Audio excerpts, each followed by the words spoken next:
Hey, when's the last time you actually went strolling? I mean, like walking slowly. Check this out.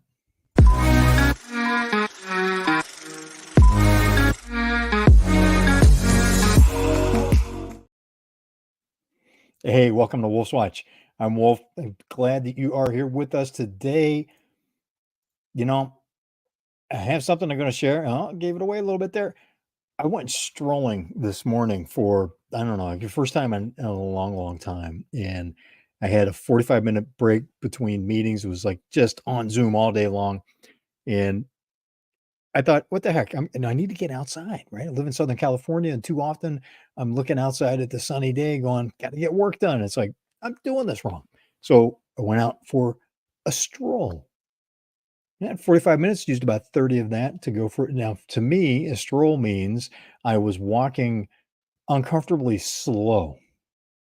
I'm usually out going for a hike, right? Or I'm walking with purpose, I'm out shopping or something. It's, more of a hunt and grab, and this was just a enjoy the environment, wave hi to the people, and most of them wave back. Some of them, this is Los Angeles County, so some of them are freaked out because you just don't wave. They're like, "Oh, what do you mean by that?" And most of them waved back. I said hi. So it was just nice, being nice to the neighbors, being nice to people around. Went for a walk in one of my favorite streets, and so you saw a little bit of a teaser of what I found, but this was the view, right? So this is looking north across the Santa Monica Bay, and what you can see in the haze on the edge of those that mountain ridge that's out there, that's the western end of Malibu, and also the very, very tip. Can't really tell on this shot, but there's kind of a double um, double mountain there, and the very, very tip that's sticking out is actually Ventura County, which is 60 miles north. So the view that you're seeing there is 30 plus miles across the bay to Malibu and even parts of Ventura, which are way farther. It was just one of those things to be able to stop, enjoy that, soak it in. It's warm in the sun, real chilly in the shade, and to just slowly move along and take it in and let some gratitude sink in. This had been a fast-paced morning before that, and had some great conversations about mindset and perspective, and how does that affect what people that you're leading, what they see as options, what they see as their potential, and your perspective and how it guides you in coaching them, right? You need to see what their potential is, what needs to get done, how to best coach them, how to best influence them to get it done, especially in management roles. And I was thinking about that, some of the conversations that I'd had already in the morning, and kind of came around the corner, saw this view. So this is looking northwards towards the first photo. It said north is really kind of northwest. This is looking more towards the north. That's West LA. And the little divot that you see is that might be Sepulveda Pass going into the valley on the other side. Might be Topanga. I'm getting my perspective a little mixed up here. I don't think it's Topanga. Topanga's a little bit farther out, but you can see here, if you see where my cursor's at, see this mountain ridge. So that space in there, that's San Fernando Valley. And then over here, you can see another mountain ridge that's even farther out. So there you're getting 80, that third ridge is 80 plus miles away from where I was standing when I took this photo. And it's just a beautiful day. Time for some reflection, and switch switch the attitude a little bit and the perspective. So made it easier to see more options and things you're doing. Plus, I got, looking at some of the projects that have been launched in the last few months. Maybe setting one or more of those aside because of some things that are just absolutely going crazy. And with one of the AI projects that I've been involved with that launched on Black Friday. And there's some more on that. I've talked about that a little bit, but that's topic for another time because this was really about, you know, slowing it down for a couple minutes in the middle of the day on a Friday.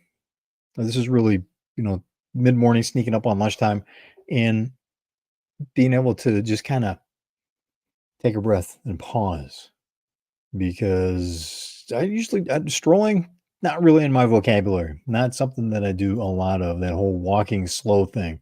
Because usually when I go out for, if I get time to go out for a walk or I choose to take a few minutes to go out to a walk, it's like, man, let's get some cardio in, or let's at least make it aerobic, work up a good sweat, get as far as I possibly can. My normal pace when I'm out for a walk is about 16 and a half minutes per mile. Now, from a running standpoint, that's really slow. From a walking standpoint, given that, I'm in the process of returning to my normal weight and increasing some physical conditioning, that's a healthy pace, right? It usually gets my system fired up and breathing, breaking a sweat.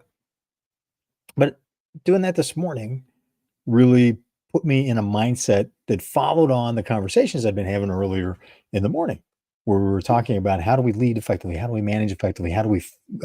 It started with the topic being how to scale our companies. Right, in my morning accountability meeting. Do you have an accountability group that you talk with weekly? And this is the third year that I've been meeting with these guys on Saturdays, and we're going to continue a fourth year into 2024. And because we're really getting value from it, and we talk about that, we check in on that from time to time. And we're all in very different businesses, and that brings a lot to the table. We help each other, and there's some specific focus topics. Won't get into that uh, because the point here is that started a conversation about focus, scaling companies, getting how we work with people in the right seats. What are the roles that people are playing, right? And what role do I think I'm playing? What role do the other gentlemen in the accountability group? We're talking about the roles that they play, what they perceive that to be in some of their key people. So that also frames how we coach people, right? In terms of what role they're playing within the company, what are the key things that they need to be doing influences what's the appropriate way to coach them, and especially watching how they respond to that.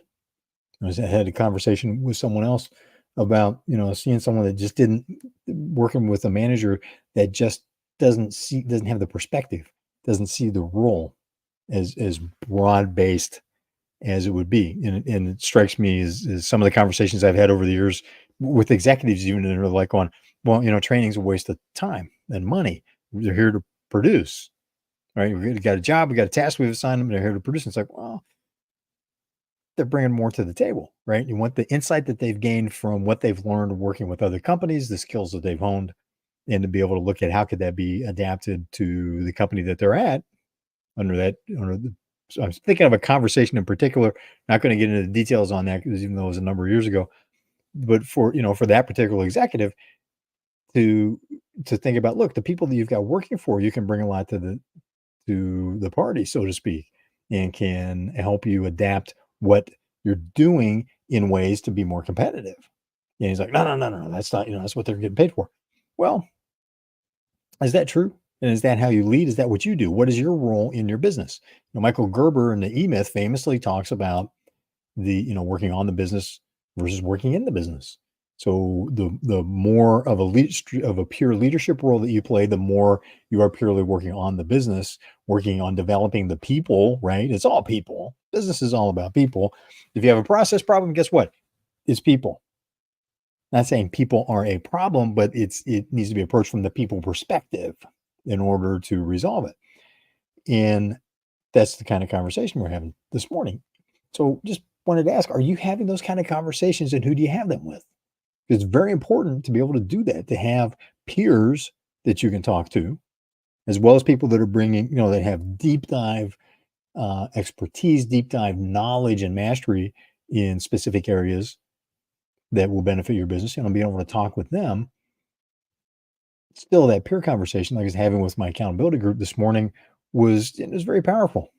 We got a lot out of it, and it was setting us up for moving into the new year in much stronger position than a lot of competitors will, because we've been talking about 2024 since September, October, right? Marketing year starts in October. And if you've been following me for a length of time, I bring that up a lot because you need to put things in motion before first of the year in order to get the benefit. And when I say get the benefit, get the cash in the bank. So the second best time to start, right? Best time to have done that would have been planned in August and September, implemented in October because that's when your marketing year begins. And then the second best time is do it now. Get jump on it because a lot of your competitors are going to be just starting the beginning of the year. They're going to lose January, probably their whole first quarter from a marketing impact standpoint. So, and again, measure impact from as being when you're getting new dollars in the bank from new marketing activities, new programs, new things that you're doing to increase, to grow your business, increase profits. And just wanted to, it's Friday. We're quickly running up on the end of the year. Wanted to share this. This is a photo from Redondo Beach, and I had a walk and talk with a gentleman that ended up lasting several hours. And even though we hadn't planned on it, we were wrapping up just as the sun was setting. So we stopped and just watched the sunset.